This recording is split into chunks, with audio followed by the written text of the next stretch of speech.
We are 2/3 through the process of reaching the NFL draft. We had our all-star phase, including the Senior Bowl, the NFL Combine in Indianapolis, and now, Phil Savage, we have the Pro Days. What exactly goes into a Pro Day, and how does the scout view a Pro Day?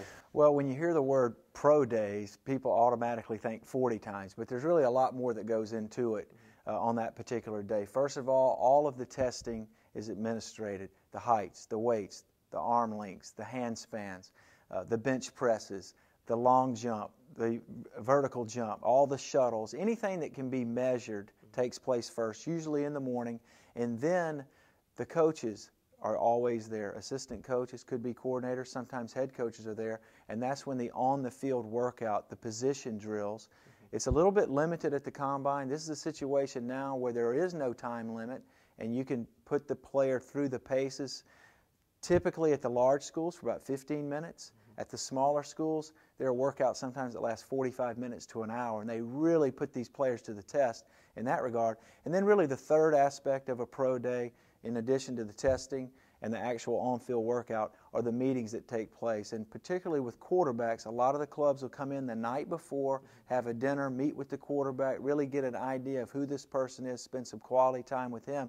And then after the workouts, the scouts come in and they start recruiting those fringe players that may have shown something in the workout, or it's a marginal situation where they may be drafted, may not. The scouts can really separate themselves, the great ones from the good ones, from the average ones, with the recruiting that'll take place over the next 6 weeks leading into the draft, because as we know, the 8th round, which doesn't exist anymore, is really important when you look at some of the players who go on from being undrafted to Pro Bowlers.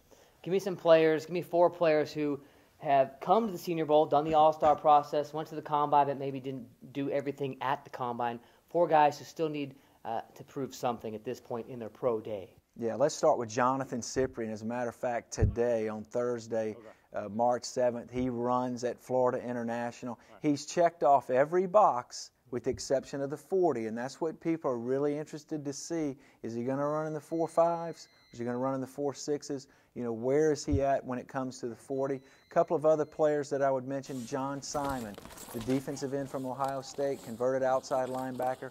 He'll be testing tomorrow at Ohio State. It's going to be imperative for him to run fast to show that he can make that transition. A couple other players I'd mention, Robbie Rouse, undersized running back from Fresno State, ran 4.8 at the Combine. Everybody feels like he's got way more quickness and acceleration than that. He gets a chance to retest later in the month of October, and then how about, or the month of March rather, and then how about Zach Dysert, the quarterback from Miami of Ohio, came to the Senior Bowl with some momentum. The scouts were very anxious to see him. Didn't perform quite as well as what he had hoped to do. Pulled a hamstring between the Senior Bowl and the Combine. Now he'll retest at Miami of Ohio and get on the field, and those meetings before and after the workout are going to be really important for Zach. Now, those guys all participated at some point in an All-Star game in the Combine, but you've got some players that did not go to an All-Star game, did not go to the Combine, so there's a lot of pressure to deliver on your pro day. Give me 4 guys who are really going to have to step up on their pro day. Well, and 3 of the 4 I'm going to mention are juniors. They're underclassmen. But the first, Demontre Moore, the defensive end / outside backer from Texas A&M. The media kind of elevated and put him into the top 5 of this draft. He absolutely bombed at the Combine. 12 reps on the bench press, 4.95 in the 40. He retests tomorrow at Texas A&M. He's got to post better times and put forth a better effort to re-elevate his draft stock. And then let's go to Alabama. Eddie Lacy is a young man, terrific at the end of the year. Georgia and Notre Dame games. Now he comes up next week at the Bama Pro Day. Can he run a fast time at 230 pounds? You know, his weight was up at the Combine compared to what his listed weight was in the game program. And so people are really anxious to find out more about him and what his real measurables are. They've seen him on tape. Now they want to see him in person with the Pro Day. If he runs a good 40, can that jump him into the first round? Well, I think he's going to be rated as the best back in this draft. Whether that puts him in the first round or not, the Pro Day is going to really determine. Those measurables will dictate whether he gets into the bottom third of the first round or goes somewhere in the second round. A couple of other players that I would mention, Jarvis Jones.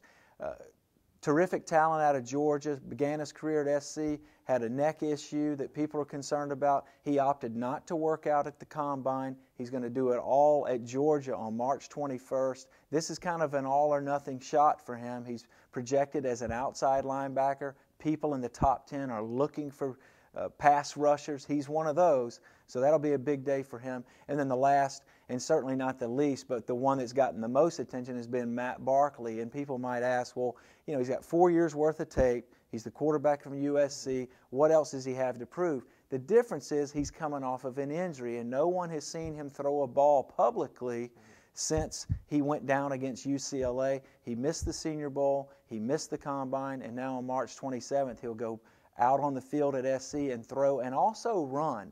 And he needs to run a 4.9 range 40 to make sure that he can hold his stock and hold his position in this draft, which is most likely as the second quarterback taken.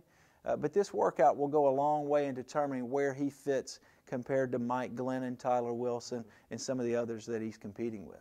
You went to the NFL Combine. You'll be going to some pro days as well, so Senior Bowl will be popping in on a few pro days. Yeah, we'll have a presence at a select number of pro days over the coming weeks. We'll give some live reports. Follow us on Twitter and, of course, our website. And we're posting an article today about pro days and some of the things that go on behind the scenes and what really goes into a pro day workout at the colleges.